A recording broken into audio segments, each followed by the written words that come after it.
Oke ya, materi kita adalah tentang logam bukan besi dan paduannya ya. Kalau dalam bahasa Inggris itu istilahnya adalah non-ferrous ya, non-ferrous metal and its alloys ya.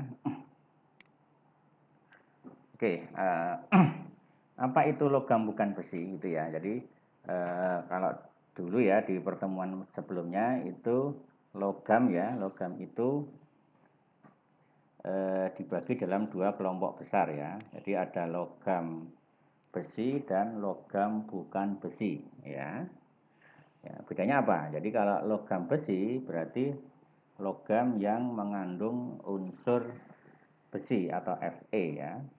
Nah, kalau logam bukan besi berarti logam tersebut itu tidak mengandung unsur besi atau Fe ya.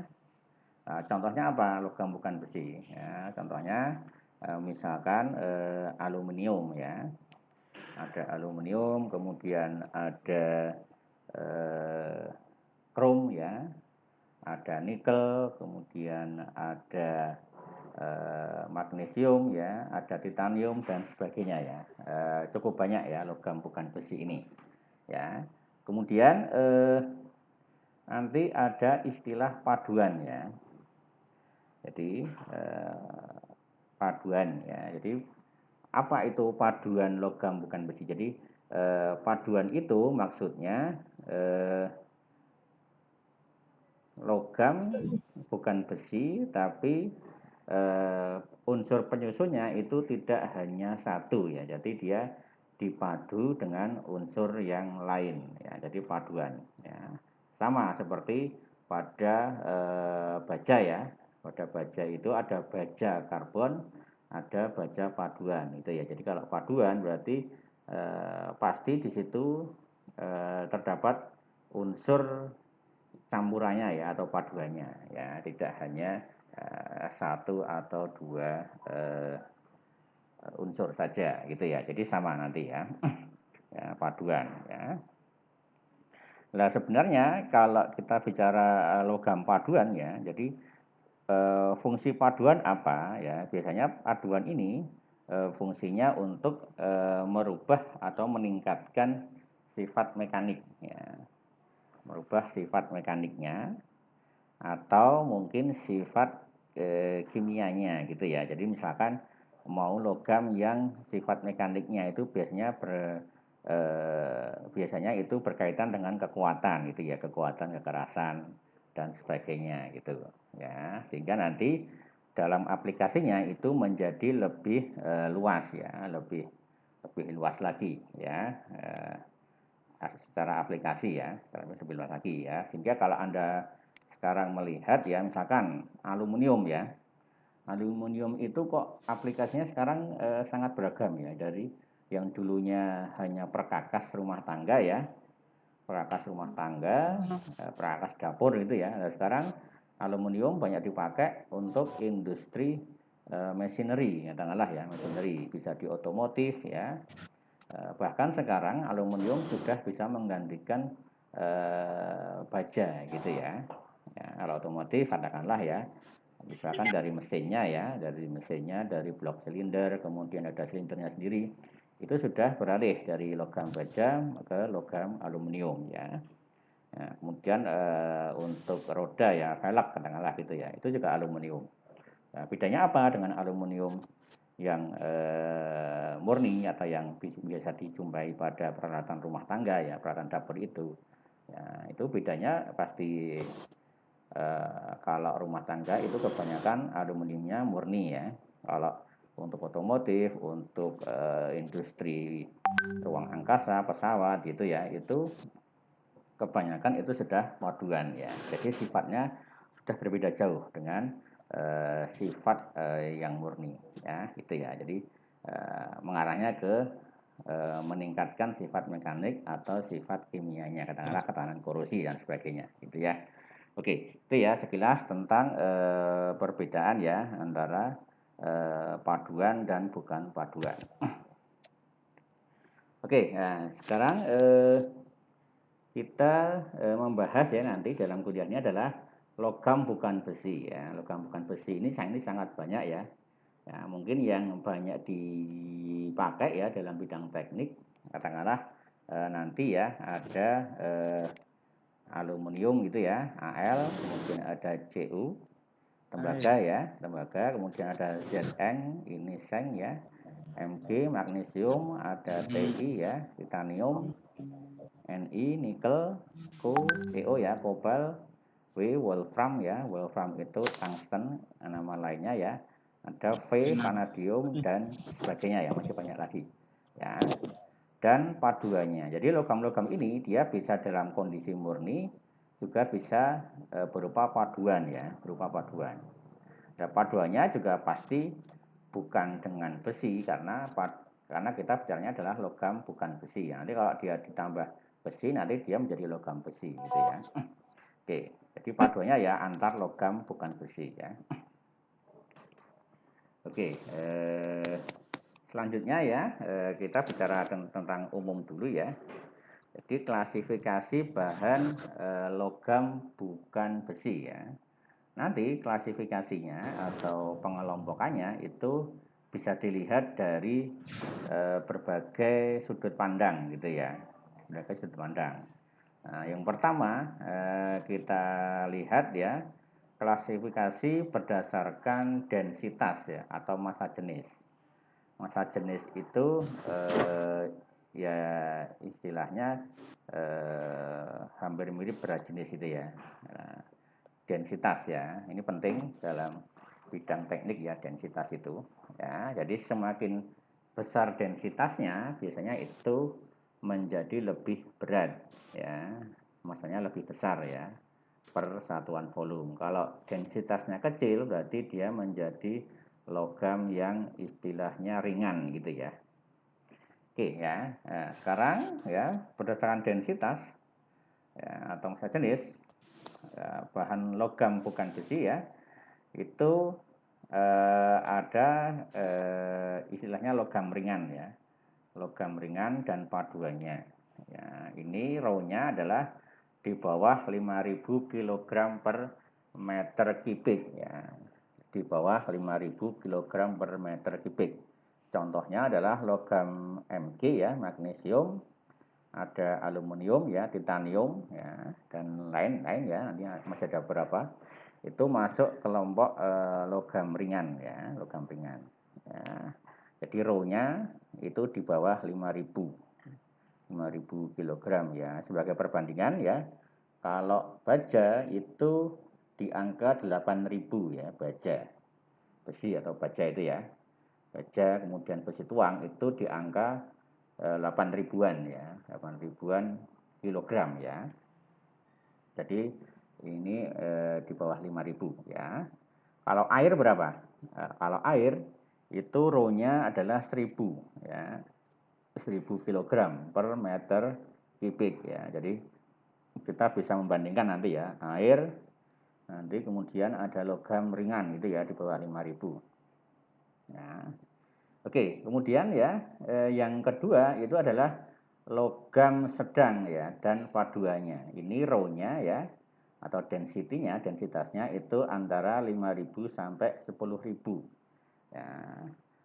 Antara 5.000 sampai 10.000 ya. Ini contohnya adalah Sn ya. Sn atau timah ya ini ya. Kemudian ada Zn ya.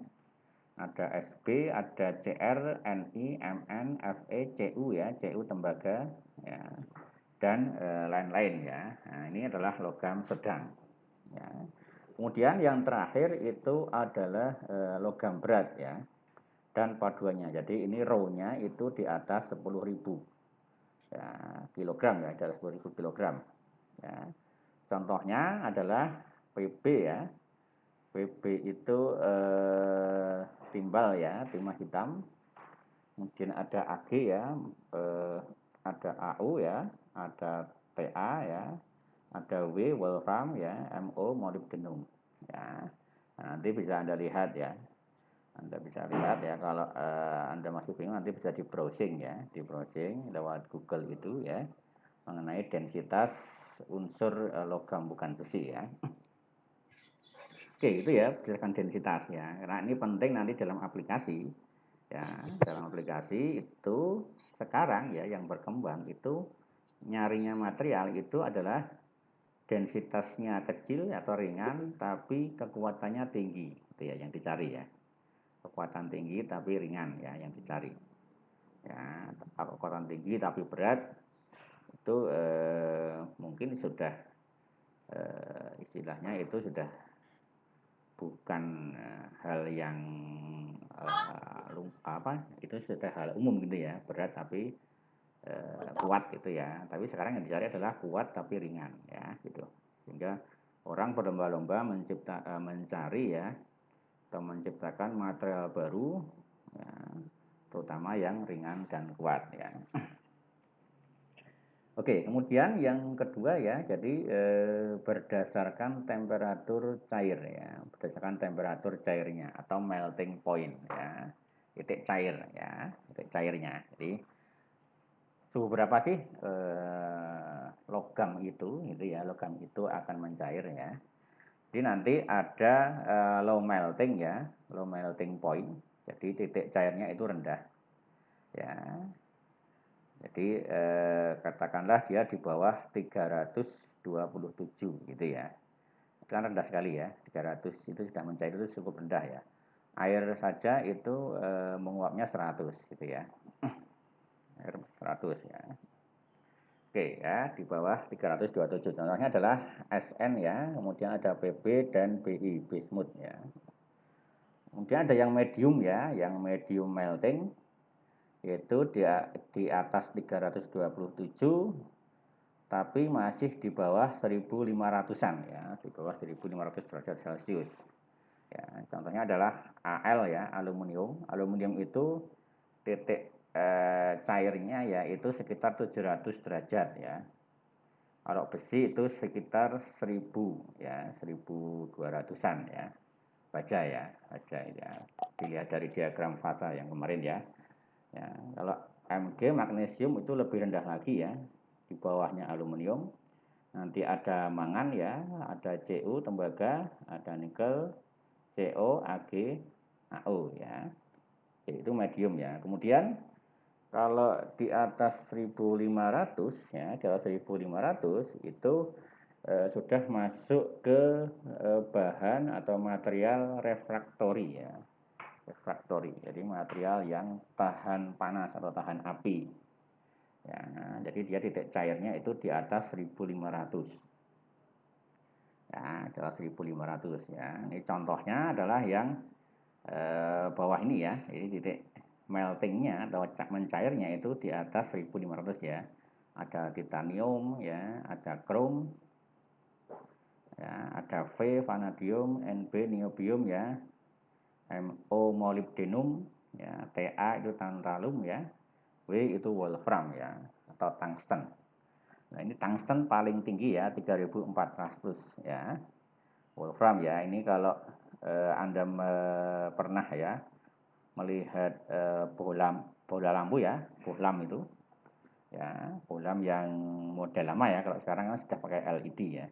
Jadi yang model lama ya, yang bohlam biasa katakanlah halogen Iya, gitu ya, itu iya, yang warna kuning itu ya, itu dia yang putih materialnya atau adalah wolfram ya atau tungsten ya. Jadi dia ketika merah pun dia tidak akan mencair ya. Ya, kuning itu kan dia panas itu ya. Nah, itu suhunya di atas 1000 itu ya. Tapi dia tidak mencair ya atau meleleh ya. Wolfram juga banyak dipakai nanti ya, misalkan untuk pengelasan ya, elektroda, ngelas itu ya, kelas tungsten ya, plastik. Nah, itu juga dia menggunakan elektrodanya adalah wolfram ya. Jadi dia tahan api ya, tahan api karena suhunya bisa sangat tinggi ya mencairnya. Oke, itu ya klasifikasi bahan ya berdasarkan temperatur meter cair ya. Nah, kemudian ada lagi ya klasifikasi berdasarkan proses produksi ya atau manufaktur. Ya, ya proses produksinya ya. Jadi nanti ada istilah deformable alloys ya, deformable alloy. Jadi dia istilahnya paduan dalam proses produksinya itu menggunakan metode tempa ya, ditempa. Ya, kalau Anda melihat misalkan ya bahan ya di sekitar kita, katakanlah baja struktur ya, baja struktur itu contohnya itu misalkan Anda lihat jembatan dari baja itu ya, jembatan baja ya itu. Kemudian kalau Anda pernah masuk di industri bangunan ya, katakanlah yang sering itu ya, misalkan di bandara gitu ya, di bandara atau di pusat perbelanjaan ya, belanjaan itu dia banyak tiang-tiang ya dari baja itu ya, tiang-tiang baja yang itu bentuknya bermacam-macam ya, ada yang bentuknya H, ada yang C gitu ya. Nah, kemudian ada plat, katakanlah gitu ya, plat baja ya, atau plat aluminium. Itu membuatnya bagaimana? Ya, jadi membuatnya itu modelnya adalah ditempa ya. Di ditempa itu bukan dipukul ya, tapi dia proses roll ya, kayak digilas gitu ya modelnya ya. Jadi dia digilas di antara dua buah roda. Nah, digilas di antara dua buah roda baja, logam baja gitu ya. Nah, digilas gitu sehingga dia menjadi tipis atau dia menjadi plat atau dia menjadi sebuah bentuk struktur baja itu ya dalam bangunan itu ya, struktur katakanlah rangka jembatan gitu ya. Jadi itu adalah proses pembuatannya menggunakan proses tempa ya, bukan dicor ya, bukan dicor. Kalau dicor itu pasti tidak akan sekuat tempa ya, tidak akan sekuat tempa. Nah, itu ya. Jadi secara produksi ya logam itu nanti bisa menggunakan proses tempa ya, di roll dan sebagainya. Kemudian ada yang kedua ini ya. Ya, jadi yang kedua itu adalah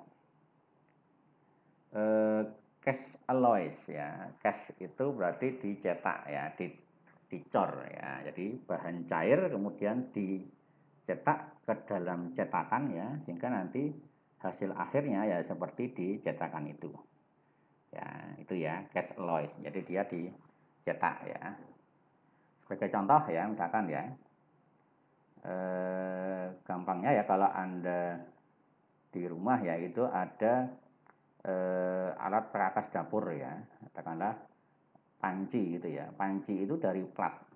Ya, plat itu berarti dia bahannya dari model tipis kemudian istilahnya dibentuk gitu ya. Jadi dia bahan mentahnya adalah plat. Ya. Tapi kalau Anda melihat komponen sepeda motor ya, katakanlah velg ya, velg sepeda motor atau velg mobil katakanlah gitu ya, itu bagaimana membuatnya? Kalau itu berarti dia modelnya adalah dicetak ya, casting ya, cast alloys. Jadi dia prosesnya itu menggunakan cetakan ya, jadi bahan cair kemudian dicetak ya, dituang di situ ya, membentuk seperti cetakannya ya, seperti itu ya. Jadi perbedaan ya antara tempa dan istilahnya cor ya, cor atau tuangan ya, gitu ya. Oke, kemudian yang terakhir ya tentang proses pembuatan klasifikasi bahan ya, itu berdasarkan perlakuan panas ya atau heat treatment ya, berdasarkan heat treatment ya. Jadi bahan logam bukan besi itu nanti ya itu ada yang istilahnya non heat treatable ya dan heat treatable ya. Sebenarnya ini materi heat treatment itu belum saya sampaikan ya, mungkin setelah ini ya. Jadi heat treatment itu apa? Jadi perlakuan panas ya. Di logam itu bisa diberi perlakuan panas. Untuk apa perlakuan panas itu? Untuk merubah sifat mekaniknya. Ya, jadi sifat mekaniknya itu dirubah. sifat mekanik itu apa sih contohnya? Misalkan kekuatan itu ya, kemudian kekerasan. Ya, kekerasan, kekuatan itu logam bisa dirubah. Ya, kekerasannya menjadi lebih keras bisa, ya, menjadi lebih lunak juga bisa ya. Kekuatannya bisa dinaikkan, bisa diturunkan itu bisa ya. Menggunakan apa? Heat treatment. Ya, menggunakan proses heat treatment ini. Nah, khusus untuk logam yang bukan besi nanti logam bukan besi itu ya, itu ada yang sifatnya non heat treatable dan heat treatable. Artinya apa? Artinya logam itu bisa dirubah sifatnya dengan heat treatment kalau logam itu masuk dalam kelompok heat treatable ya, HT ini. Tapi ada juga logam yang tidak bisa diberi perlakuan panas ya, non heat treatable. Ya, non heat treatable. Ya, tidak bisa dirubah sifatnya menggunakan perlakuan panas ya, non heat treatable ya. Nah, biasanya nanti ini banyak dijumpai pada material aluminium ya. Aluminium itu ada yang heat treatable, ada yang non heat treatable ya. Itu ya. Kalau baja bagaimana? Baja ya itu hampir semuanya bisa di heat treatment ya kalau baja ya. Hampir semuanya bisa di heat treatment ya. Jadi dirubah sifatnya. Ya. Rubah sifatnya ya. Katakanlah Anda menginginkan katakanlah ya logam yang awalnya lunak menjadi keras. Itu bisa ya. Nah, nanti ada perlakuannya ya, tergantung jenis heat treatmentnya apa gitu ya. Nanti bermacam-macam di situ ya. Kalau Anda ingin membuat pisau yang sangat tajam gitu ya misalkan ya, itu bisa saja gitu ya. Ya nanti bisa menggunakan proses heat treatment. Oke itu ya klasifikasi bahan logam bukan besi ya, berdasarkan tadi ada proses produksi, proses perlakuan panas ya, kemudian tadi ada berdasarkan densitas dan temperatur cairnya ya. Oke. Nah, sekarang kita bicara tentang umum dulu gitu ya, belum mengarah ke satu jenis logam ya. Logam bukan besi ya atau non ferrous metal itu sifatnya ya antara lain ini ya sifat umum ini ya, sifat umum ya. Jadi sifat umum ya. Jadi pertama kebanyakan ya logam bukan besi itu tahan terhadap korosi. Ya, tahan terhadap korosi ya, katakanlah aluminium, tembaga, kuningan, perunggu ini hampir semuanya itu adalah tahan karat ya. Nah, kemudian logam magnesium itu tahan terhadap korosi udara, tetapi di dalam air laut ketahanan korosinya itu malah di bawah baja ya. Nah itu ya, jadi magnesium itu sangat korosif di bawah atau di dalam air laut ya, sangat korosif ya. Oke. Kemudian daya hantar listrik ya itu umumnya lebih baik dibanding baja gitu ya, lebih baik dibanding baja ya. Jadi banyak misalkan tembaga dan aluminium ya itu banyak dipakai sebagai konduktor ya, konduktor listrik. Nanti entah dipakai untuk kabel, bisa dipakai untuk komponen elemen ya dan sebagainya ya, dan sebagainya ya. Jadi dia memiliki daya hantar listrik yang baik ya, konduktor istilahnya ya. Kemudian logam bukan besi umumnya itu sulit dilakukan proses pengelasan ya atau welding. Ya, pengelasan atau welding. Ya, jadi sulit untuk dilas. Nah, itu adalah kelemahan ya. Oke, ini ya contoh beberapa logam bukan besi ya. Kemudian di sebelah kanannya ini adalah berat jenis atau densitas ya. Densitasnya, kemudian ini titik cairnya ya, titik cairnya. Ya, Anda lihat di sini ya, aluminium itu berat jenisnya hanya 2600-an ya. Titik cairnya ya sekitar 700. Ya, tembaga berat jenisnya 8.900 ya, titik cairnya 1080. Ya. Ada kuningan perunggu ya, timah hitam ya, dan seterusnya. Paling bawah ini ada baja ya. Baja ya, itu berat jenisnya adalah 7.700-an ya. Titik cairnya ya sekitar 1.400-an. Ya, oke. Ya, jadi itu beberapa sifat umum ya, logam bukan besi. Ya. Oke, berikutnya ya, kita bicara ya tentang non ferrous alloys ya. Jadi paduan logam bukan besi ya. Paduan logam bukan besi ya. Ini yang saya sampaikan ya beberapa jenis paduannya ya. Nanti pertama ya aluminium ya, aluminium dan paduannya. Nanti ada tembaga ya, paduan tembaga ya. Nanti ada paduan magnesium ya, ada paduan titanium ya. Nanti ada logam refraktori ya atau tahan panas. Nanti ada logam mulia ya, Nobel atau precious metal ya, logam mulia ya, logam mulia ya. Oke ya, ini secara umum dulu ya. Paduan aluminium densitasnya rendah ya, hanya 2,7, ringan ya. Jadi kalau rendah itu berarti dia ringan. Nanti kalau paduan aluminium itu bisa ditambahkan unsur, misalkan ada tembaga ya, Cu, ada Mg, Si, Mn dan Zn ya. Nah, paduan ini ya, menjadi lebih kuat ya. Jadi paduan itu dibuat untuk menjadi lebih kuat dibanding kalau dia hanya murni ya, malah aluminium murni. Ya, di sini diperkuatnya melalui pembentukan larutan padat atau solid solution ya, atau berupa endapan ya, atau precipitat ya, precipitation.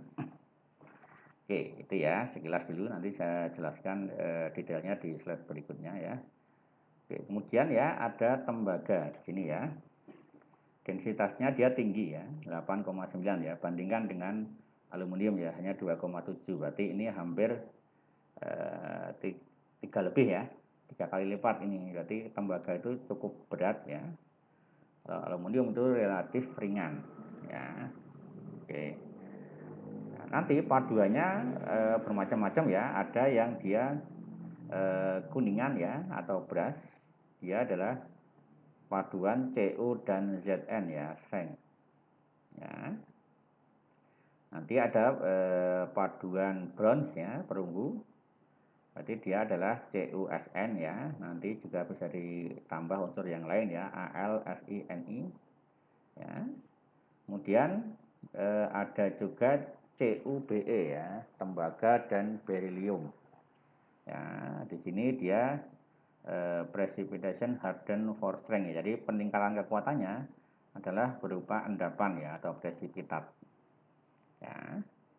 Oke, kemudian magnesium ya, paduan magnesium. Densitasnya itu sangat rendah ya, lebih ringan dibanding aluminium ya. Jadi dia Rho-nya hanya 1,7. Ya, sangat ringan ya ini ya, sangat ringan. Nah, kemudian dia mudah terbakar ya. Ya, aplikasinya komponen tertentu ya pada pesawat ya, tidak semuanya ya, tertentu aja. Bisa juga untuk peluru ya nanti ya, peluru. Ya. Oke, selanjutnya ada paduan titanium ya, titanium ya. Di sini densitasnya rendah. Ya, dia di atas sedikit, di atas aluminium ya. Titanium ini Rho-nya adalah 4,5 ya. Kalau baja itu 7,9 ya. Jadi ini hampir separuhnya gitu ya, densitasnya titanium. Ya. Lebih ringan. Oke, kemudian reaktif pada suhu tinggi ya ini. Ya, jadi reaktif itu artinya dia mudah bereaksi ya, mudah bereaksi ketika suhunya tinggi ya. Jadi ini mungkin jadi handicap ya atau kelemahan ya, reaktif pada suhu tinggi ya. Kemudian aplikasinya untuk aerospace ya atau ruang angkasa. Jadi biasanya kalau untuk kebutuhan aerospace itu dicari yang ringan tapi kuat gitu ya, ringan dan kuat ya. Kalau ringan saja tidak cukup ya, kalau ringan saja kalau dia tidak kuat ya buat apa gitu ya. Oke, kemudian ada logam refraktori tadi ya, logam tahan api. Jadi dia suhu cairnya atau suhu lelehnya tinggi, nanti ada Nb, MO, W, Ta ya, tantalum. Logam mulia berarti nanti ada Ag ya. Ag itu apa? Ag itu ya, perak ya. Ag perak, Au emas, Pt itu platina ya, platinum. Dia biasanya tahan korosi dan oksidasi ya. Jadi Nobel mulia itu artinya dia memang inert ya, tidak mudah bereaksi. Ya, jadi tidak mudah bereaksi berarti dia adalah tahan korosi dan tahan oksidasi ya. Sebenarnya korosi itu kalau kita bicara korosi itu dia adalah reaksi kimia ya. Kalau kita bicara korosi itu ya, reaksi kimia. Nah, nanti di bab atau pertemuan selanjutnya ya kita bicarakan khusus tentang korosi ya. Oke, ini ya sekilas ya tentang beberapa jenis paduan logam bukan besi ya. Nah, nanti kita coba cek satu persatu ya tentang logam bukan besi ini ya. Nah, ini adalah perbandingan ya, perbandingan harga ya dari berbagai jenis logam. Ya, katakanlah ada karbon ya, baja karbon, ada aluminium, ada stainless steel ya, tembaga, seng ya, nikel ya, magnesium, tin ya, timah, titanium gitu ya. Nah, secara harga ini ya, secara harga baja karbon ya itu relatif murah ya. Katakanlah 225 US dollar ya, dolar per ton itu ya, 225 dolar per ton katakanlah gitu ya. Nah, kemudian harganya ya price relatif to karbon. Jadi sebagai acuan katakanlah baja karbon ya, karena baja itu mungkin yang paling banyak digunakan saat ini ya dalam bidang teknik ya atau engineering ya. Jadi aluminium itu 1000 ya, jadi harganya 4 kali lipat lebih mahal dibanding baja karbon ya.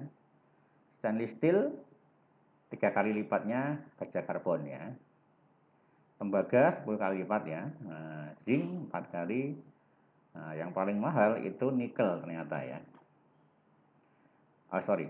Titanium ya. Jadi ada nikel 28 kali, magnesium 12 kalinya ya, timah 25 kali ya, titanium 30 kali lipat dari harga baja gitu ya. Nah, ini sebagai gambaran umum ya ketika nanti kita kerja ya di lapangan itu kadang-kadang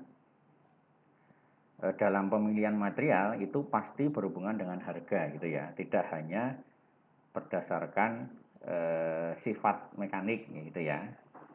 Mungkin dari sisi sifat dia lebih bagus, katakanlah stainless steel itu lebih bagus dibanding karbon ya, baja karbon ya, tetapi dari sisi harga dia 3 kali lipat lebih mahal, sehingga nanti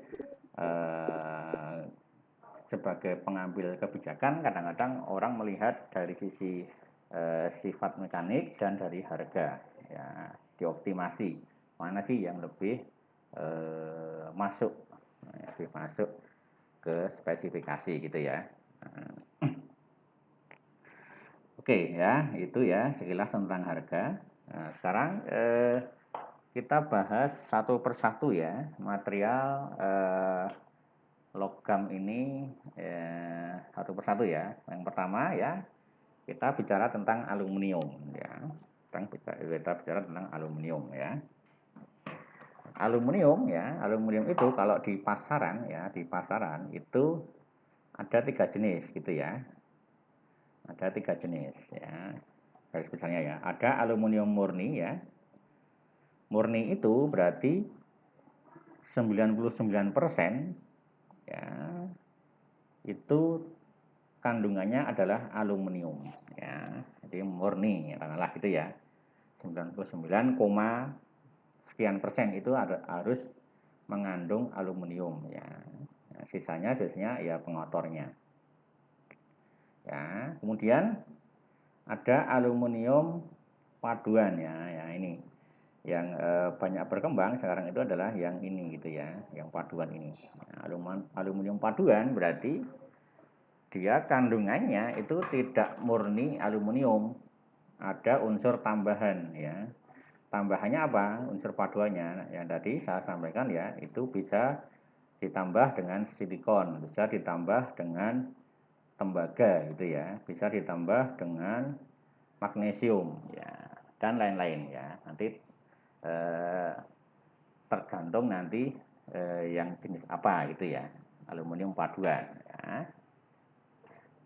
Secara umum sifatnya pasti lebih bagus yang paduan ini dibanding yang murni ya, dari sisi kekuatan katakanlah gitu ya. Oke, kemudian ada aluminium serbuk ya, powder aluminium ya. Nah, di sini nanti kita tidak akan bahas lebih lanjut ya tentang aluminium serbuk ini ya. Oke ya.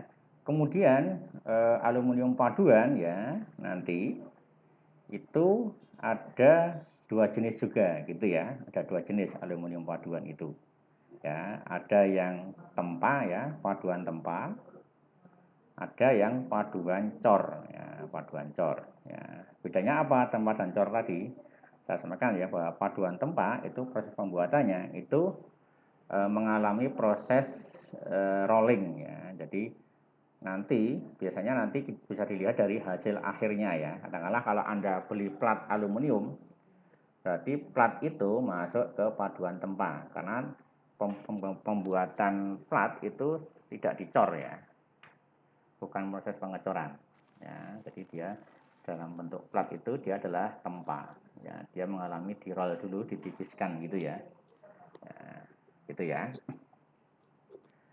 Kemudian kalau cor berarti ya dia prosesnya dari pengecoran langsung ya. Jadi aluminium cair kemudian dicetak, dicetak menjadi bentuk akhir ya, finishing dari sebuah komponen. Ya, katakanlah misalkan ya velg gitu ya, velg mobil atau velg motor. Itu bukan produk tempa tapi dia adalah produk dari cor ya. Oke, itu ya bedanya antara tempa dan cor. Kemudian dari masing-masing ini, baik itu produk tempa atau cor, itu nanti tergantung dari jenis paduannya gitu ya. Makanya nanti dalam paduan ini ada yang hydratable dan non hydratable ya. Nah, jadi hydratable dan non hydratable ini juga sama, yang cor juga bisa hydratable atau non hydratable ya. Oke, nanti saya jelaskan ya perbedaan dari hydratable dan non hydratable ya. Oke ya. Nah, ini adalah sifat umum dulu ya dari aluminium ya. Sifat umumnya mempunyai struktur atom FCC ya, face center cubic ya, face center cubic ya. Kemudian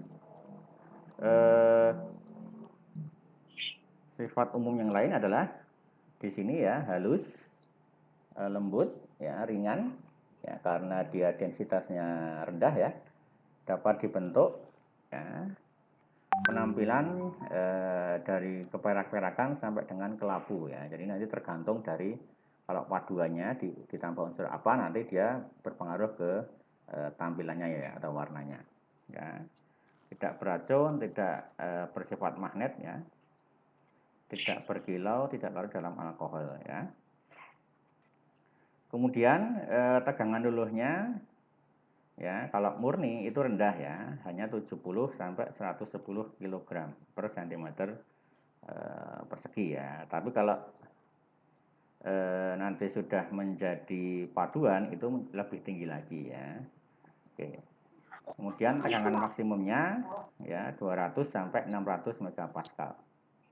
Nah, dia ulet ya, tahan korosi ya, mudah di machining ya, lunak. Jadi mungkin nanti kalau Anda praktek perkakas ya, insya Allah nanti ya sekitar pertengahan Desember ya. Sudah dapat info belum dari PMB tentang ke Jogjanya kapan gitu? Belum? Sudah Pak. Sudah? Sudah. Sudah ya? Oh ya, oke. Kalau sudah dapat berarti ini tinggal tunggu aja ya tanggal kedatangannya ya, tanggal keberangkatannya ya. Oke, nanti kalau praktek ya perkakas misalkan ya, nanti bisa menggunakan aluminium ya, karena dia relatif lunak ya. Oke ya, dia konduktor listrik yang baik, penghantar panas yang baik ya. Biasanya kalau penghantar panas itu biasanya nanti dipakai sebagai pendingin ya. Misalkan kalau pendingin komponen elektronik itu bisa menggunakan aluminium ya, karena dia menghantarkan panas yang baik ya. Atau katakanlah bahan untuk radiator itu ya, radiator itu ya, itu bahannya juga sebagian menggunakan aluminium ya, pipa-pipanya di dalam itu ya, karena dia penghantar panas ya, jadi penghantar panasnya baik ya.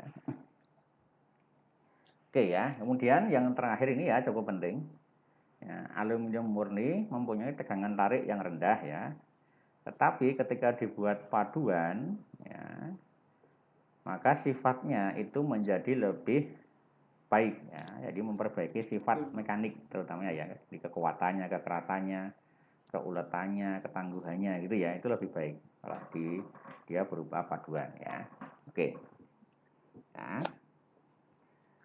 Nah sekarang ya kita bicarakan ya tentang aluminium murni ya. Secara metalurgi, kandungan aluminium murni itu bisa sampai 99,8 ya. Paling rendah itu 99,5 ya. Kalau di bawah 99,5 berarti dia tidak bisa dikatakan murni ya. Tapi dia paduan gitu ya. Oke ya. Kemudian ya penandaan kondisi aluminium ya. Jadi ini proses heat treatment nanti ya. Jadi nanti ada yang anil, ada yang work harden ya, ada yang quenching, ada yang quench and egg ya. Jadi ada T.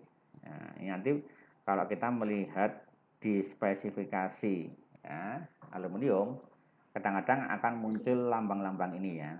Kadang-kadang akan muncul lambang ini ya. Ya, nanti berarti kalau ada tulisan T-nya, T1 atau T9 ya, berarti dia adalah quenching and egg ya. Dituakan gitu ya, egg gitu ya. Disepuh ya, penyepuhan katakanlah gitu ya. Makanya kalau aging gitu ya, itu berarti dia disepuh. Kalau logam disepuh biasanya dia lebih kuat ya.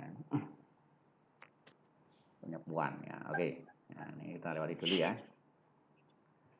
Oke, nah ini adalah sifat umum dari paduan aluminium ya. Pertama, memiliki modulus spesifik yang tinggi ya, modulus spesifik. Apa itu modulus spesifik? Ya, artinya rasio modulus elastisitas dengan densitas ya. Modulus elastisitas itu sama saja dengan kekakuan ya.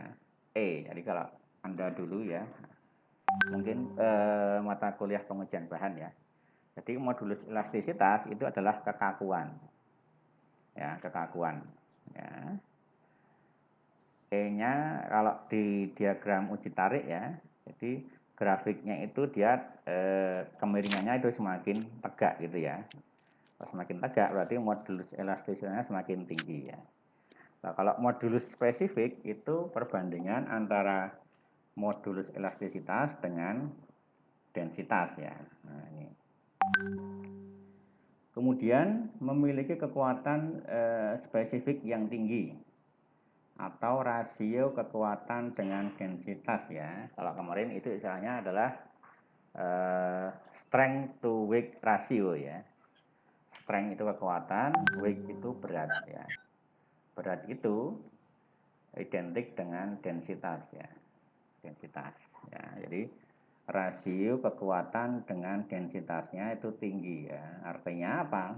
Artinya paduan aluminium itu dia kuat dan ringan gitu ya. Kuat tapi ringan. Ya.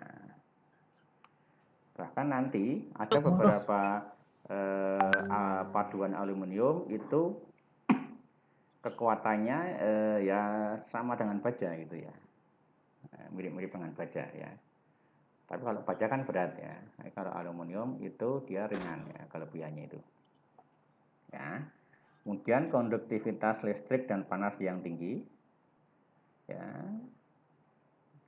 bersifat non magnetik ya, tahan karat, ya, ketahanan korosi dan oksidasi yang baik. Ya. Kenapa kok dia baik ya? Kok dia tahan karat? Ya, karena di permukaan aluminium itu akan membentuk oksida aluminium ya. Jadi Al2O3. Ya, jadi oksida Al ya. Al2O3. Sehingga Al2O3 itu akan melindungi logam aluminium dari proses korosi ya, proses korosi. Ya, itu ya. Jadi, dia tahan karat ya. Oke. Kemudian dia daya tahannya relatif rendah ya, daya tahan. Nah, ini kelemahan ya. Ya, daya tahannya rendah. Tidak seperti baja ya. Kalau baja itu dia relatif memiliki daya tahan yang tinggi ya. Ya. Layanan pada suhu rendah ya, karena apa? Karena aluminium itu kan titik cairnya rendah ya, hanya sekitar 700. Berarti kalau dia dipakai pada suhu yang agak tinggi, ya, ya itu berarti kekuatannya ya pasti akan turun. Ya. Oke, kemudian kekerasan rendah dan ketahanan ausnya buruk gitu ya. Jadi dia karena dia lunak ya, meskipun dia sudah paduan itu memang tidak bisa sekeras baja ya, tidak bisa sekeras baja ya, sehingga dia tidak tahan aus ya. Ini pasti otomatis ya, ketika kekerasan rendah dia tidak akan tahan aus ya. Nah, ini berhubungan ya. Oke, itu ya, ini sekilas ya tentang paduan aluminium ya. Nah, ini ya klasifikasi tadi ya, paduan aluminium ya. Jadi ada yang paduan tempa tadi ya, dan ada yang paduan cor ya, untuk aluminium paduan ini. Nah, aluminium paduan juga nanti ada yang hydratable, ada yang non hydratable ya. Jadi tidak bisa diberi perlakuan panas ya. Nah, ini contoh ya. Ya, effect of strengthening mechanism ya. Jadi ini pengaruh mekanisme penguatan ya pada aluminium dan paduannya. Nah, jadi ini misalkan ya, aluminium murni kekuatannya itu adalah 6.500 ya, yield strength-nya 2.500 ya. Kemudian ini secara komersial ya, yang dijual secara umum ya, komersiali pure AL ya, at least 99% murni ya. Jadi ini aluminium murni secara teknis ya 100%. 100% itu, tapi tidak ada yang dijual 100% ya, karena akan sangat sulit ya, mendapatkan aluminium murni 100% ya. Jadi dia yang dijual itu adalah minimal 99% ya. Nih, kekuatannya ya 13%, ini 5.000 ya. Yield strength-nya ya. Kemudian solid solution strengthen ya. Di ini yang hydratable ya, yang hydratable. Ya, itu kekuatan tariknya bisa 16.000 ya. Nah, ini. Jadi dia 2 kali lipat dari 2,4 kali dari pure murni ini ya, AL ya. Kemudian kalau cold warp berarti ini yang non hydratable ya. Jadi cold warp itu diproses ya, misalkan dimampatkan gitu ya. Jadi dia istilahnya apa ya, dimampatkan itu ya, dikecilkan ukurannya pada suhu dingin ya. Jadi ditekan-tekan gitu ya, menggunakan mesin gitu ya. Nah, kekuatannya dia bisa meningkat 24.000, ini 22.000 gitu ya, 8,8 kali dari pure AL ya. Nah, kemudian ada dispersion strengthen, ada egg harden ya.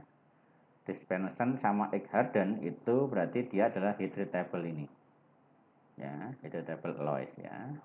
Ini bisa 29 kali lipat kekuatannya ya. Bisa dibandingkan dengan yang pure ini ya.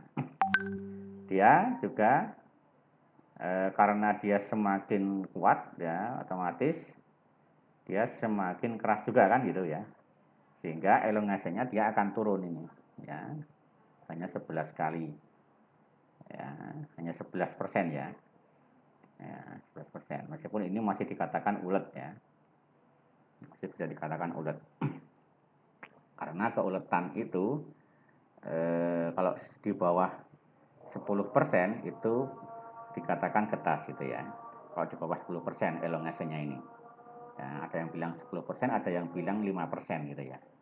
Ya itu dikatakan getas kalau di bawah angka itu. Ya. Oke, ini ya klasifikasi dari paduan aluminium ya. Oke ya, nah, kita bicara tentang paduan aluminium ya.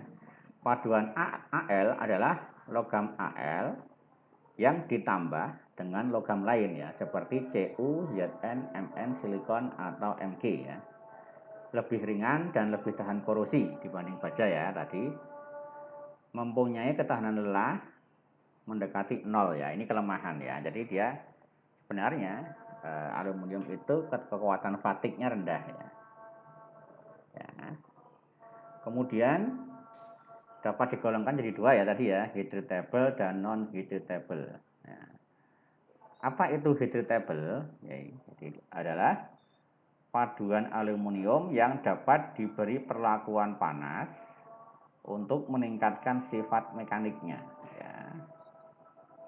Nah, kalau yang non hydratable berarti adalah paduan yang hanya dapat ditingkatkan sifat mekaniknya dengan pengerjaan dingin atau cold working ya, atau strain hardening. Jadi tadi ya, misalkan ya, kalau Anda punya aluminium ingin ditingkatkan kekuatannya, itu bisa istilahnya dengan cold working. Contohnya tadi adalah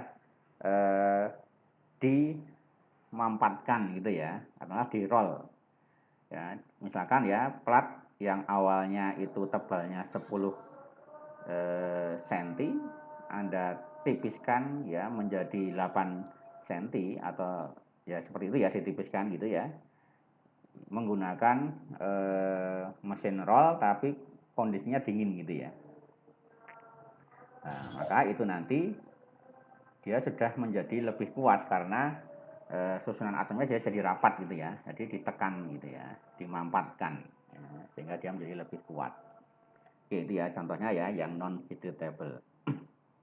Kalau yang hydratable berarti ya tadi disepuh tadi ya, dikencing, kemudian di annealing dan sebagainya gitu ya, itu nanti bisa menjadi lebih kuat ya, seperti pada logam baja. Ya, nah ini contoh ya mekanisme penguatan paduan ya. Ya. Solid solution hardening ya. Jadi ini istilahnya kuatkan paduannya itu ya menggunakan heat treatment ya, yang solid hardening ini, yang solid solution hardening ini ya, dengan paduan apa ya, nanti bisa Chrome, bisa MG, SI, CU, ZN dan lain-lain ya. Kemudian ada yang strain hardening, jadi ini adalah tadi ya cold working tadi ya, pembentukan dingin ya, atau cold deformation ya, perubahan bentuk, jadi dibentuk dalam kondisi dingin gitu ya. Nanti juga bisa dalam dispersion hardening ya, jadi ini pengerasan dispersi ya, dispersi itu ya merata gitu ya, penguatan merata dengan tambahan unsur ini SiC atau Al2O3 ya. Kemudian bisa juga nanti grain refinement ya, jadi butir penghalusan butir ya, penghalusan butir logam ya. Nah, meskipun secara ini mungkin Anda belum tahu ya, ini seperti apa sih grain refinement ini ya. Jadi ini proses produksi ya dengan cara mengecilkan ukuran butir ya.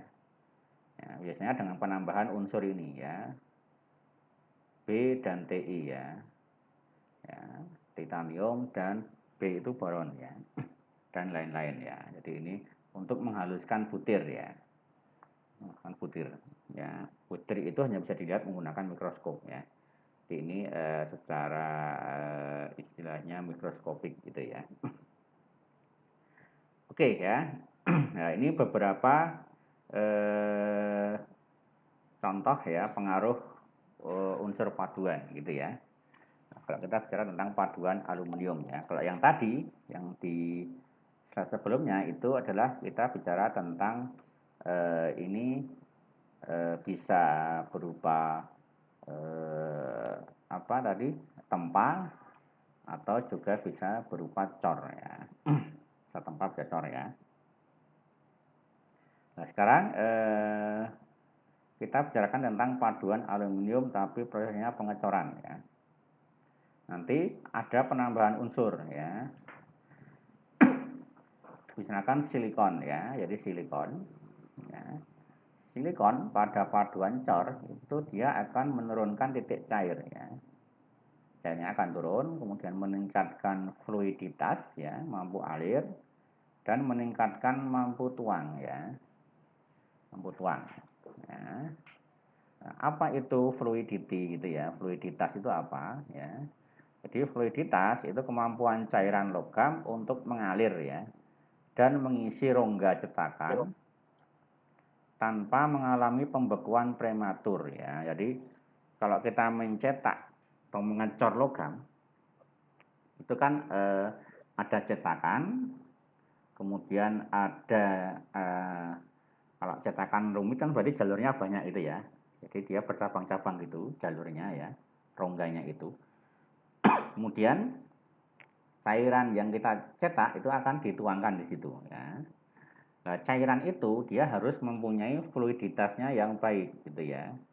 Kalau dia tidak baik, maka nanti cairan itu akan membeku duluan sebelum dia nyampe ke rongga-rongga itu, mengisi penuh rongga-rongga itu gitu ya. Jadi rongganya kan banyak ya, ketika dicor ya karena suhunya mungkin turun itu dia bisa membeku duluan sebelum dia memenuhi rongga itu gitu ya. Jadi itu pentingnya fluiditas dalam proses pengecoran ya.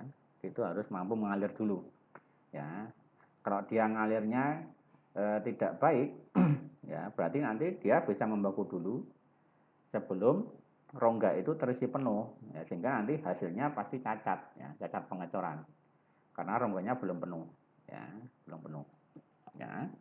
Itu ya fluiditas, mampu alir ya. Kemudian ada mampu tuang ya. Nah, mampu tuang itu istilahnya castability ya, castability ya. Cast itu tuang ya, castability berarti kemampuan tuangnya ya.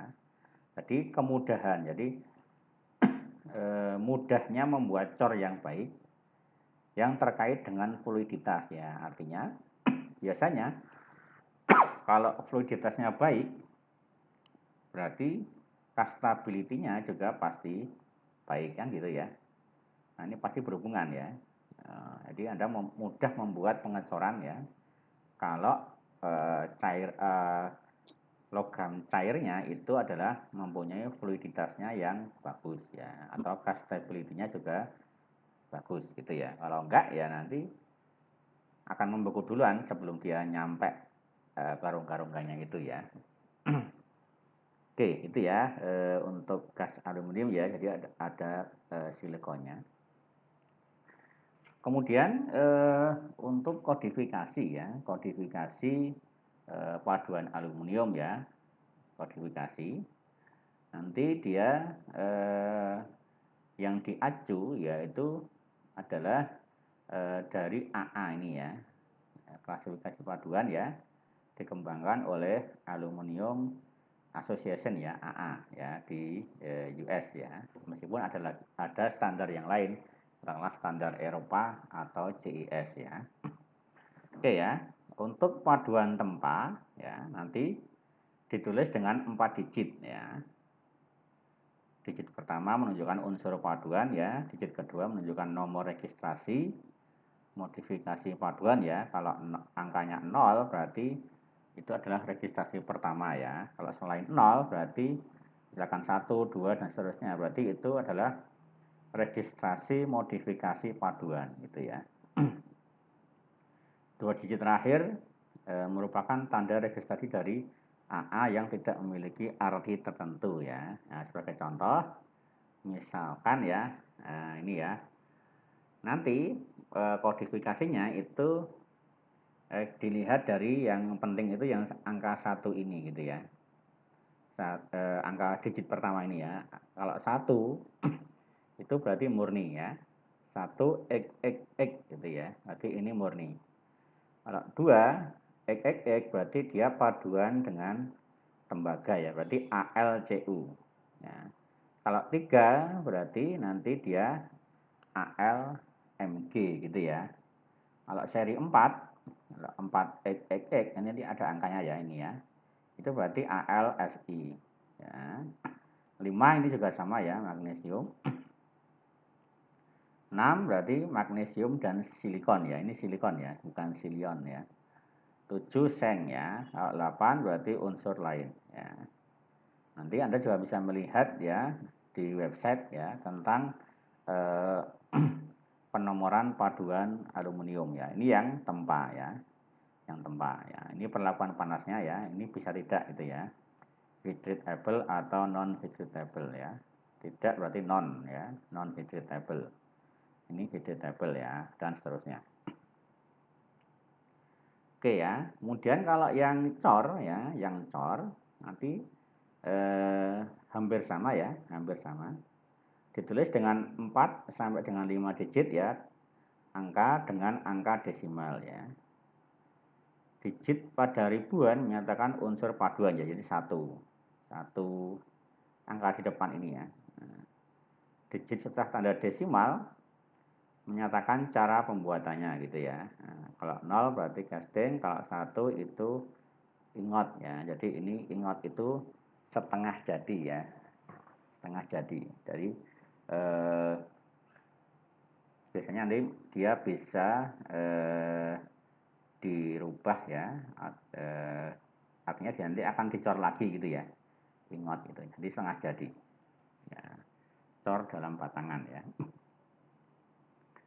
Oke, ini ya kodifikasi umum ya untuk aluminium ya, bisa aluminium paduan, aluminium tempa atau aluminium cor ya.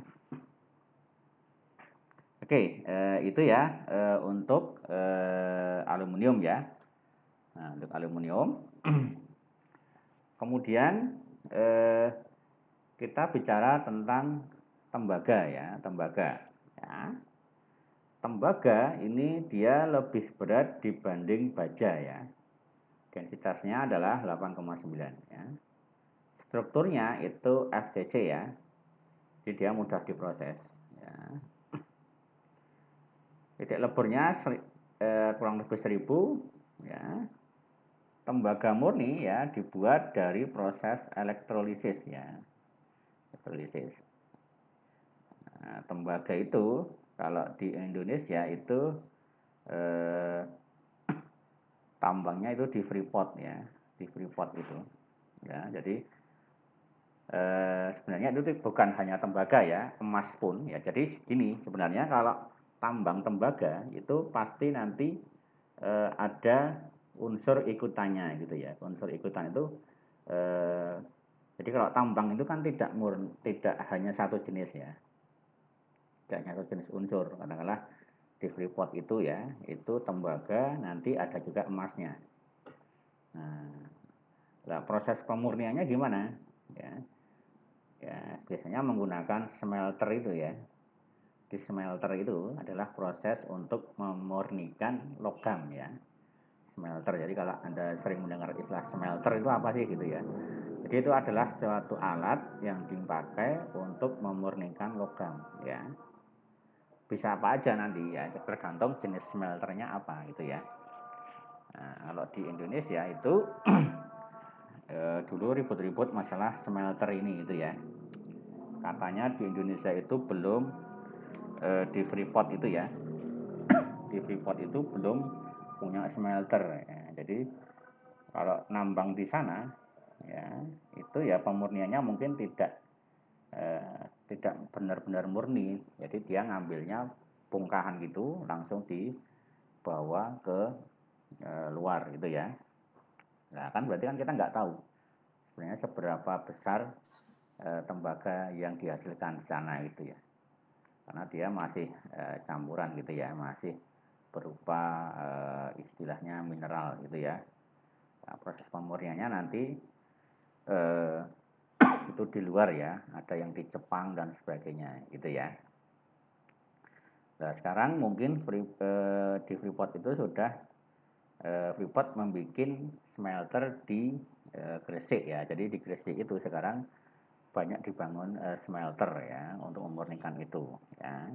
Karena sebenarnya rugi juga kalau kita hanya menjual dihitung hanya bahan tambang gitu aja, kan rugi, kita nggak tahu berapa sebenarnya tembaga yang dihasilkan, seberapa emas yang dihasilkan, itu kan tergantung nanti pas di smelternya itu kan gitu ya. Ya, jadi banyak ribut di situ gitu ya untuk Freeport itu ya. Apalagi nanti sekarang di Sulawesi sekarang ya yang berkembang itu ya, itu baru ya itu ya di Sulawesi yang sekarang masih ribut-ribut itu ya. Tambang juga itu juga smelternya sebenarnya belum bagus-bagus amat gitu ya. Jadi smelternya ya tidak istilahnya belum bisa memurnikan gitu ya 100% gitu ya. Jadi yang dimurnikan yang masih campuran, nanti dibawa ke luar negeri lagi dimurnikan lagi gitu ya. Nah, itu yang jadi masalah ya di tempat kita ya di Indonesia ini ya. Tambangnya banyak ya, sumber daya alamnya banyak, tapi untuk proses pemanfaatannya belum optimal itu ya, belum optimal ya. Jadi kebanyakan material yang di Indonesia itu juga sebenarnya impor gitu ya. Jadi ini yang jadi kadang-kadang membingungkan ya bagi kita ya, bagi masyarakat itu ya. SDA-nya banyak ya, sumber daya alamnya banyak ya. Ya, tapi kita itu malah mengimpor juga gitu ya. Karena kebanyakan kita jual ke luar itu ya, ekspor itu masih belum jadi gitu ya, bahan mentah. Bahan mentah kan pasti harganya rendah ya. Harganya rendah. Tapi ketika kita beli yang sudah jadi itu pasti lebih mahal. Nah, itu kurang optimal ya kalau di Indonesia itu ya untuk pemanfaatan SDA-nya itu ya. Ya kalau mau optimal sebenarnya kita harus bisa mengolah sendiri gitu ya. Dari bahan mentah sampai dia bahan jadi ya. Oke, gitu ya. Nah, tadi ya ini ya cara elektrolisa tadi ya menggunakan smelter tadi. Kemudian ya untuk tembaga itu memiliki penghantar panas yang listrik yang baik ya. Ya, tembaga ya. Ya, beberapa paduan tembaga memiliki keuletan yang baik. Ya, ini ulet ya, beberapa paduan ya, tahan korosi.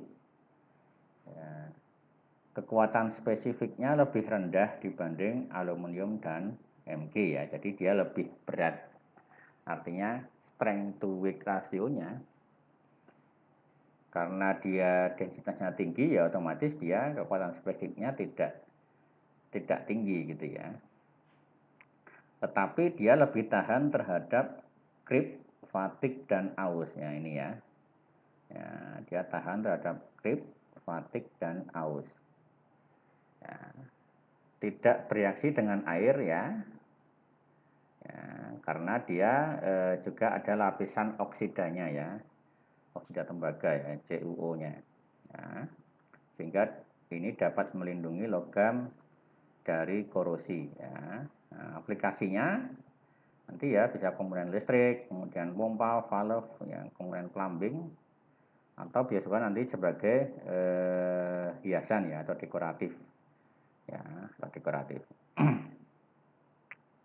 Nah ini contoh ya, ini pipa tembaga katakanlah gitu ya, pipa tembaga ya, ini juga sejenis piping ya, ya. Ini untuk jam juga bisa ya, ini dekoratif ya, untuk kabel-kabel ya ini ya. Oke ini ya aplikasinya. Nah, kemudian kalau untuk paduannya ya, untuk paduannya ya, jadi Cu murni ya, Cu murni. Nah, ini yang tembaga murni ya, ini impuritis kurang dari 1% ya, jadi kotoran ya, jadi kandungan tembaganya 99 lebih ya, 99% gitu ya kandungannya ya. Ini baik untuk aplikasi electrical ya, konduktor. Ya. Kalau paduan ya, untuk paduan Cu nanti dia ada penambahan ya, ada seng, ada timah ya, ada aluminium, silikon dan nikel ya. Kalau ketika sudah dipadu maka sifat mekaniknya pasti lebih baik. Ya. Itu ya, banyak dipakai untuk keperluan dekoratif, lebih murah ya. Atau untuk komponen mesin juga bisa ya. Oke, untuk paduan Cu ya. Nah, paduan Cu yang terkenal itu pertama adalah beras ya, kuningan. Ya. Jadi di sini unsur paduannya ya, unsur paduannya itu adalah seng ya, Zn. Nah, kandungan sengnya itu antara 15 sampai 52% ya. Kalau Zn-nya sedikit ya, katakanlah di bawah 38% itu lunak ya. Disebut juga dengan cartridge beras ya. Kalau di atas 38% nanti dia berjot kertas ya. Nah, yang penting nanti ya, ini dia ya, mempunyai koefisien gesek yang kecil. Ya, low friction ya. Jadi bisa cocok untuk roda gigi, bantalan ya, kunci, amunisi ya, valve atau alat-alat listrik ya. Nah, dia bersifat non magnetik ya, suhu cairnya 900 sampai 940 ya. Dia turun ya, karena sengnya ini titik lelehnya kan lebih rendah dibanding Cu ya, sehingga ketika dicampurkan maka titik cairnya akan turun. Kalau tembaga murni kan 1000-an ya, 1000 derajat lebih ya. Oke, ini untuk kuningan ya. Kemudian bronze ya, perunggu ya. Di sini ya dia adalah paduan tembaga dan Sn ya, timah. Plus nanti ada unsur lain ya, bisa mangan, fosfor ya, aluminium atau silikon. Ya. Mudah dicor ya, mudah dicor. Kekuatan tariknya tinggi ya, tahan korosi dan aus ya. Nah, jenis perunggunya nanti ya ada tin bronze ya, ada fosfor bronze, ada lead bronze ya, ada aluminium bronze ya. Nah, yang ini agak banyak ya jenis-jenis perunggu ya, jenis-jenis perunggu ya.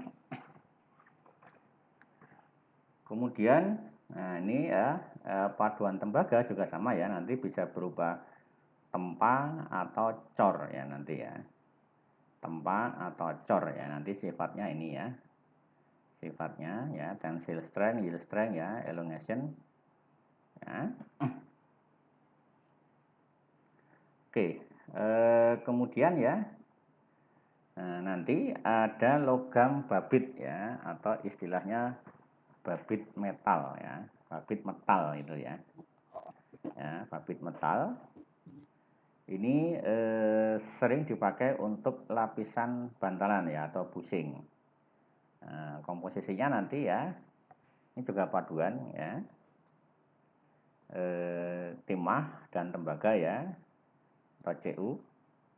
Ada timah dan antimon ya, atau Sb, stabium, ada tembaganya juga. Ya, nanti ada juga yang menggunakan lead ya, timah hitam ini ya, Pp. Ada antimon dan timah putih ini ya, halus dan mudah rusak ya. Biasanya ini banyak dijumpai ya untuk bushing pada komponen gilingan ya di pabrik gula ya, gilingan tebu ya, atau bisa juga untuk bantalan pada turbin ya, turbin ya, bantalan turbin ya. Nah, ini banyak dipakai nanti di pabrik ya, pabrik gula atau pabrik sawit itu kadang-kadang nanti menjumpai komponen ini ya. Oke ya, kemudian paduan magnesium ya, paduan magnesium. Ya. Magnesium itu lebih ringan ya dibanding aluminium ya. Jadi densitasnya itu 1,7 ya. Kalau aluminium itu 2,7 ya. Jadi lebih ringan lagi ini ya. Magnesium ya.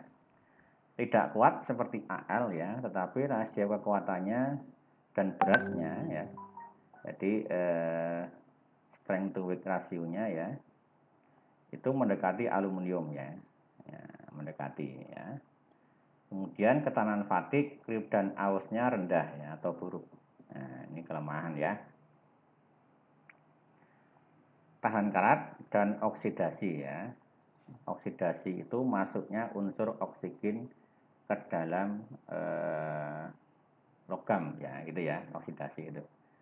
Karena apa kok dia tahan karat? Karena dia dilindungi oleh lapisan tipis MgO pada permukaannya ya. Ini nggak kelihatan lapisan tipis itu, ya, nggak kelihatan ya.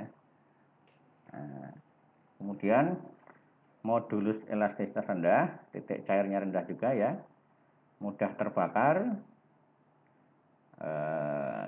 polutan rendah ya, sulit untuk diproses. Kemudian proses ekstraksi elektrolisis dari MgCl2 ya dalam air laut ya. Aplikasinya ya penerbangan ya, high speed machinery ya, mesin kecepatan tinggi, atau dipakai untuk peralatan transportasi ya, dan penanganan bahan ya. Ini sebenarnya ini juga terbatas ya aplikasinya ya, mungkin kita jarang nanti ya menjumpai ini. Nah, ini contoh ya beberapa bahan yang menggunakan paduan magnesium ya.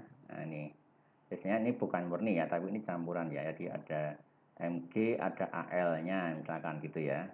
Nah, ini juga sama ya. Mg itu terkenal ringan ya, jadi dicari material yang ringan tapi kuat gitu ya. Magnesium nanti juga bisa dalam bentuk paduan atau cor ya. Bisa juga hydratable atau non hydratable ya. Ya ini contohnya ya, pure yang murni ya. Nanti ada yang casting, ini pengecoran.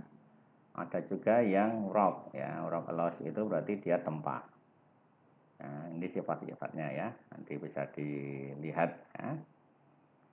Oke, kemudian ada nikel ya.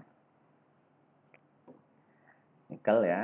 Nikel ya, massa jenisnya 8,7 ya. Hampir sama dengan Cu.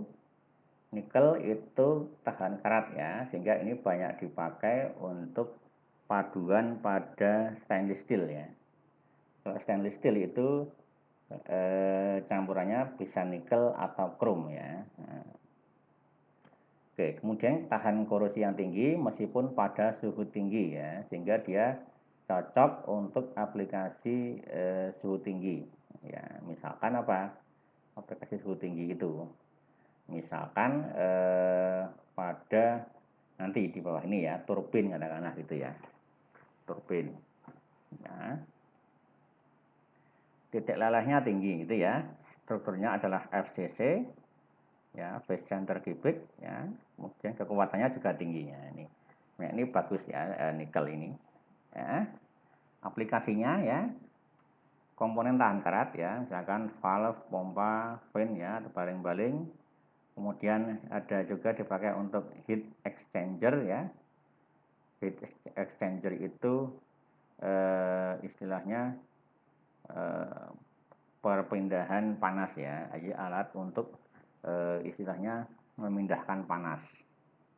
Ya, misalkan apa? Ya, misalkan kalau alat pemindah panas yang sederhana itu, ya, misalkan kalau mesin itu ya, mesin mobil itu, ya, mesin mobil itu panas dari mesin itu harus dipindahkan ya, dipindahkan keluar biar nanti tidak terjadi overheat. Dia menggunakan mekanisme radiator ya, radiator. Nah, air radiator itu dia disirkulasikan di sekitar mesin. Ya, jadi dia airnya mengambil cairannya itu mengambil panas mesin, kemudian disirkulasikan, kemudian didinginkan menggunakan kipasnya. Jadi radiator itu kan ada kipasnya ya. Nah, kipas itu adalah fungsinya adalah untuk mendinginkan air, ya, mendinginkan air radiator itu. Ya, kalau kipasnya mati, otomatis airnya jadi panas. Ya. Nah, ketika tidak dingin, airnya panas tadi, maka air tidak bisa mendinginkan mesin. Nah, maka mesin dia menjadi overheat tadi. Makanya ini penting ya radiator itu, baik kipasnya atau sirkulasi airnya itu.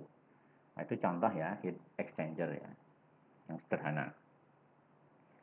Oke, kemudian ada poros ya, ada impeller, ya, ada peralatan heat treatment ya, perlakuan panas, turbin gas ya, komponen reaktor kimia ya, atau nanti nikel itu adalah sebagai unsur paduan dengan logam lain tadi ya, saya contohkan misalkan dicampur pada besi atau baja ya untuk mendapatkan ketahanan karat yang lebih baik atau kekuatan yang lebih baik ya, sehingga nanti Ni itu sebagai unsur paduan ya, unsur paduan. Oke ya, nah sekarang paduan super ya atau super alloys ya, paduan super atau super alloys ya, jadi namanya super ya, berarti kan dia pasti punya kelebihan ya. Nah di sini super alloys itu merupakan kelompok paduan nikel atau besi dengan nikel atau paduan berbasis kobal itu ya, CO kobal ya. Sejumlah besar unsur paduan ya, ini pada super alloys ini dia menghasilkan fase yang stabil dan kuat pada suhu tinggi ya. Nah, kalau kuat dan stabil pada suhu tinggi maka nanti dia pasti tahan panas di sini ya. Tahan panas, tahan creep, dan tahan korosi sampai suhu 1000 derajat. Ya, jadi dia masih tahan panas ya, tahan creep dan tahan karat sampai suhu 1000. Meskipun sebenarnya titik lelehnya itu hampir sama dengan baja ya, paduan super alloys ini. Jadi dia titik lelehnya kan juga 1400-an ya kalau baja itu ya.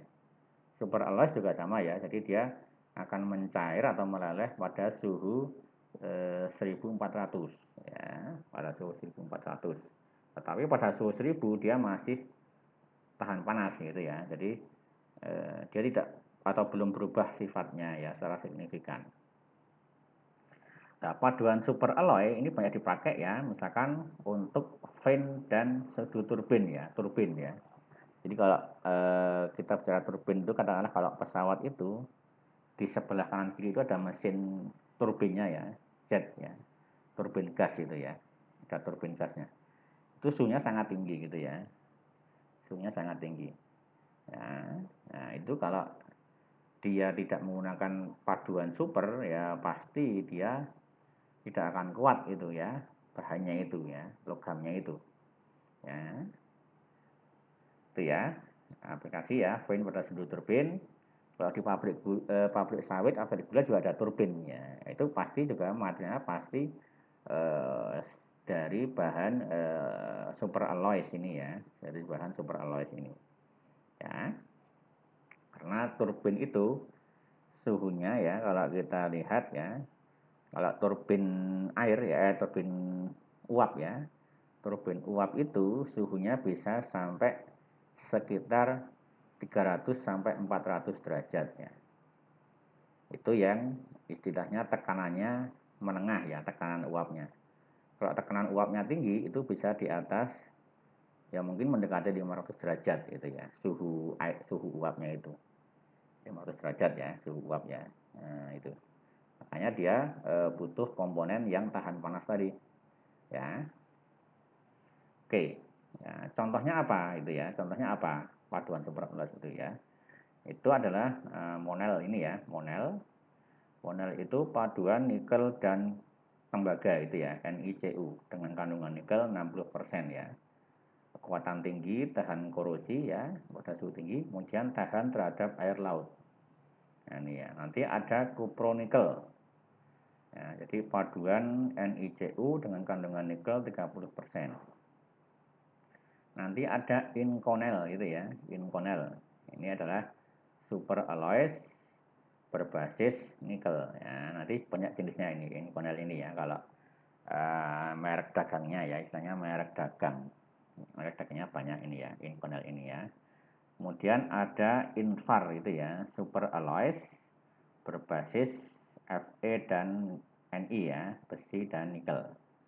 Nah, di sini hampir tidak mempunyai ekspansi panas pada suhu 100 derajat ya. Artinya ekspansi panas itu dia memuai gitu ya. Bahan itu kan ketika dipanaskan dia pasti memuai ya. Nah, di sini kalau Invar ini dia tidak mempunyai ekspansi panas pada suhu plus minus 100 derajat, jadi tidak berubah ukurannya gitu ya. Oke, ini ya paduan super alloys ya. Ini contoh ya bahan-bahan mesin atau peralatan yang menggunakan bahan dari super alloys ya. Ini pesawat jet ya. Ini mesin jetnya ini ya. Nah, mesin jet ini bahannya adalah super alloys ya. Nah, ini juga sama ya. Nah, ini juga jet juga ya, turbin ya. Ya, turbin. Ini juga turbin ya. Jadi pesawat ini juga turbin. Nah, turbin gas ya. Oke, ini ya contoh aplikasi super alloys ya. Nah, ini kita lewati aja ya. Kemudian ke material logam tahan api ya. Bahan logam tahan api atau refraktori ya. Contoh unsur ya atau logam yang tahan api ya, ada tungsten atau wolfram ya, ada molybdenum Mo, tantalum ya Ta, niobium Nb ya, atau kolumbium ini sama ya, Nb sama kolumbium itu sama ya. Titik lelehnya sangat tinggi ya, di atas 1900 ya, baik untuk aplikasi suhu tinggi ya. Contohnya apa ya tadi, filamen lampu bolam ya, lampu nozzle roket ya, nozzle-nya itu untuk pembangkit tenaga nuklir ya. Tantalum dan niobium itu untuk kapasitor elektronik dan peralatan proses kimia ya, peralatan proses. Nah, kemudian tungsten ya, tungsten dapat teroksidasi pada suhu 200 sampai 400 ya. Kemudian ketika dia teroksidasi maka akan ada kontaminan ya yang akan masuk. Ya, jadi ketika teroksidasi otomatis oksigen akan masuk ke tungsten gitu ya. Nah, sehingga nanti dia ketika terkontaminasi oksigen dia menjadi rapuh dengan cepat. Nah, dia akan rapuh dengan cepat ini. Ya. Kemudian ya proses khusus proteksi ya, proses khusus selama proses penggunaan.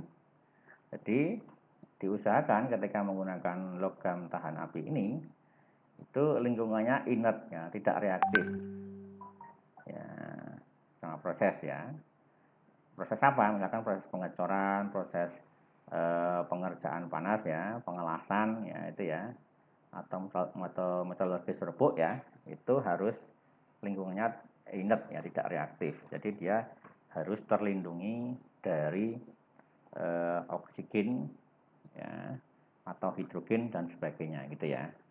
Makanya harus dilindungi dengan gas pelindung biasanya nanti ya. Gas pelindung di mana gasnya itu tidak reaktif. Contohnya gas yang tidak reaktif itu misalkan gas argon ya, gas argon. Ya, gitu ya. Oke, kemudian ya bisa juga nanti ketika digunakan itu dilapisi gitu ya dengan silicide atau campuran silika atau alumina ya. Kalau silika itu berarti Si ya, silikon. Kalau alumina berarti aluminium ya. Ya, alumina Al2O3 gitu ya untuk melindung sampai dengan 1600 derajat. Ya. Oke, ini ya proteksi khusus sama proses penggunaan. Ya. Oke, ini jenis contoh-contoh logam yang tahan api ya, niobium, molybdenum, tantalum, wolfram ya. Nah, ini melting temperaturnya, temperatur cairnya ini ya. Ini densitasnya ya. Oh, ini di sini wolfram itu sangat berat ya. 19 ya, sangat berat. Ini tensile strength-nya, yield strength dan transisi temperatur ya, temperatur transisi. Ya. Transisi itu berarti perubahan sifat ya. Oke ya, kemudian ya ini sebentar lagi ya. Sebentar lagi. Logam mulia itu ya, logam mulia atau precious metal ya. Nanti ada emas, perak, palladium, platina dan rhodium ya. Dari sudut pandang teknik ya, logam-logam mulia ini itu tahan korosinya sangat baik ya, dan konduktor yang sangat baik untuk aplikasi elektrikal ya. Ya, tetapi khusus emas ini memang untuk keteknikan tidak menggunakan gitu ya, karena ya tadi harganya ya. Jadi ini lebih baik dipakai untuk yang lain gitu ya, karena harganya cukup mahal dan itu istilahnya kurang istilahnya dari sisi kekuatan ketahanan korosi itu nanti mungkin bisa digantikan dengan material lain ya yang lebih murah ya. Oke, gitu ya. Karena ini dari sisi harga lebih mahal. Ya. Logam mulia tidak istilahnya terbatas ya aplikasinya. Ya. Oke ya. Terakhir ya mungkin ya nanti dua lagi ya. Ini ada paduan titanium ya, titanium alloys ya. Nah, mungkin kita sering mendengar ya titanium ini ya. Dia ringan ya, densitasnya hanya 4,5 ya. Kekuatan spesifiknya tinggi ya, 2 kali lebih kuat dibanding baja paduan rendah ya. Nah, ini ya, ringan tapi kuat ya. Modulus elastisitas rendah ya. Jadi dia sebenarnya tidak terlalu kaku ya. Kekuatan tariknya di atas 1000 megapascal ya, bersifat alotropi, tahan korosi ya. Ada TiO2 pada lapisan permukaannya, tetapi hanya sampai pada suhu 535 derajat ya. TiO2 ini kalau di atas 535 TiO2-nya akan pecah ya. Akan pecah sehingga nanti tidak terlindungi lagi ya, tidak terlindungi lagi. Relatif ketas karena strukturnya HCP ya, mahal, sulit diekstraksi ya. tetapi dia biokompatibel ya, bisa dipakai sebagai bahan implan tubuh gitu ya. Jadi bahan implan ya, katakanlah misalkan ya untuk menggantikan atau sebagai istilahnya ya, kalau implan itu, jadi misalkan kalau kita mengalami retak ya, jadi ada retak tulang atau patah tulang itu ya, nah, kemudian nanti bisa digantikan itu menggunakan bahan titanium ini ya, karena dia tidak bereaksi dengan tubuh, jadi aman ya. Kalau tidak ada reaksi dengan tubuh kan aman ya. Ya itu ya, jadi bisa dipakai sebagai bahan implan. Ya. Oke, aplikasinya ya bahan aerospace. Jadi biasanya titanium ini nanti dipakai untuk bahan pesawat ya, itu banyak di pesawat terbang itu. Ya itu kalau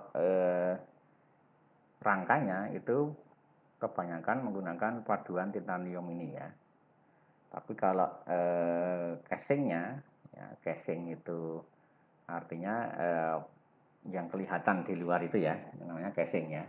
Kalau pesawat itu menggunakan aluminium kan gitu ya. Kalau rangkanya itu titanium ya gitu. Nah, kemudian bisa juga dipakai untuk komponen mesin ya, peralatan olahraga, katakanlah raket dan sebagainya gitu ya.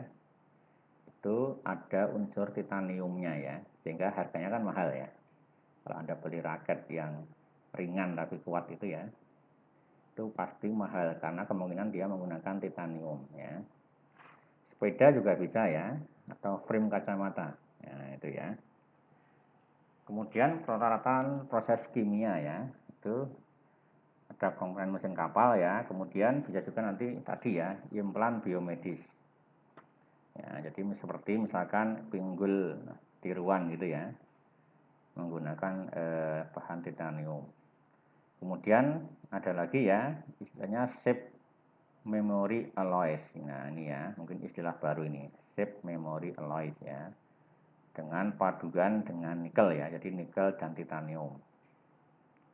Apa itu shape memory alloys ya? Jadi paduan logam yang mempunyai sifat pemulihan regangan dan tegangan akibat perubahan temperatur gitu ya. Jadi ketika temperaturnya naik, kemungkinan kan dia memuai ya. Berarti di situ ada tegangan dan regangan ya. Meregang kan berarti ya. Jadi ketika dia memuai, itu kan dia meregang ya. Ketika meregang pasti akan muncul tegangan gitu ya. Nah, kemudian ketika suhunya turun, nah, dia akan kembali ke awal lagi ya. Jadi regangan dan tegangannya itu akan pulih seperti sedia kala gitu ya. Nah itu namanya shape memory alloys ya. Nah ini ya. Oke ini ya titanium. Ini contoh ya. Nah ini contoh ya, rangka sepeda. Kemudian ini impeller ya, impeller. Nah ini pesawat terbang ya. Nah ini untuk implan ya, istilahnya akar gigi gitu ya, bahan implan. Ini sama ya, titanium ya, giginya titanium ya, bukan emas ya. Oke ya, itu untuk titanium ya. Nah untuk unsur titanium ya, untuk unsur utama paduan titanium nanti bisa ZR ya, zirconium ya, zirconia atau SN ya. Nanti bisa juga Al, O dan H, ada vanadium, Ta ya, tantalum, molybdenum, niobium ya. Kemudian bisa juga nanti ditambah unsur molybdenum, Cr ya, krom dan Fe besi ya. Nah, ini fungsinya ini ya. Ini untuk penguatan larutan padat. Kalau ALOH penstabil alfa, ini penstabil beta ya. Ini meningkatkan struktur alfa plus beta ya. Oke, ini adalah beberapa sifat ya paduan aluminium ya, atau contoh paduan aluminium ya. Yang murni titanium, ada paduan alfa titanium, ada paduan beta titanium, ada alfa beta titanium gitu ya. Nah, ini contoh sifat mekaniknya ini ya. Oke. Kemudian ya, yang terakhir ya, itu adalah paduan berilium ya. Berilium ya. Ini dia lebih ringan sekali ya ini ya. Modulus elastisitas tinggi ya. Karakteristiknya baik pada suhu tinggi ya, kertas ya, cepat teroksidasi tetapi dia mahal gitu ya. Ya, cepat teroksidasi ya. Ini membentuk racun BeO ya, berilium oksid ya. Oksida berilium ya. Membutuhkan metode manufaktur khusus ya, ini ya. Sehingga pemakaiannya untuk berilium ini adalah sangat terbatas ya. Contohnya ya, misalkan pada cermin ya, cermin pada sinyal satelit. Ya, jadi sinyal satelit itu bisa dipantulkan gitu ya, dicerminkan. Aplikasi bahan struktur pada ruang angkasa ya, dan nuklir. Kemudian bisa juga dipakai untuk paduan CuBe ini ya, untuk peralatan tanpa percikan gitu ya. Nah, oke ya, ini contoh ya pemakaian bahan logam bukan besi ya. Nah, ini saya ambilkan kalau di pabrik gula ya, di pabrik gula ini ya, ada pipa kuningan ya, ada kuningan, tembaga ya, ada babit tadi ya, logam babit, ada seng gitu ya. Ini komposisi kimianya ya. Kemudian kalau baja tuang ya ini. Nah, ini kalau untuk baja karbon ya, ini contoh-contoh aja ya. Contoh-contoh aplikasi umum di pabrik gula ya. Oke. Oke ya, saya kira untuk atau kuliah hari ini ya cukup ya. Sangat banyak materinya ya, Ya, sangat Pak. banyak materinya. Ya. Ya, nanti mungkin bisa dipelajari ya lebih lanjut ya, nanti akan saya share setelah ini ya, baik video maupun PDF-nya dari materi ini ya. Nah, nanti kalian baca-baca lagi ya materi kuliah hari ini ya. Oke, saya kira cukup ya untuk kuliahnya, sudah jam 12:04 ya waktu Indonesia Barat ya. Saya kira cukup ya. Untuk pertanyaan nanti bisa lewat WA ya, WA grup mata kuliah saya, atau bisa juga lewat di sini ya, lewat adlink ya. Mungkin tidak saya buka sesi pertanyaan ya, karena sudah jam 12 lebih ini ya. Oke,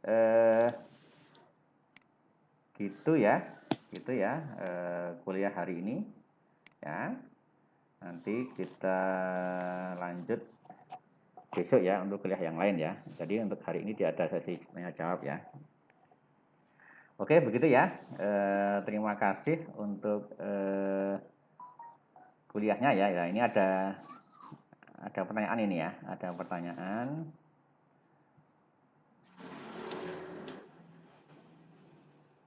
Oh, ini ya, ada beberapa ya. Oke ya. Satu aja ini, izin bertanya Pak, kenapa Fe masuk dalam klasifikasi densitas logam?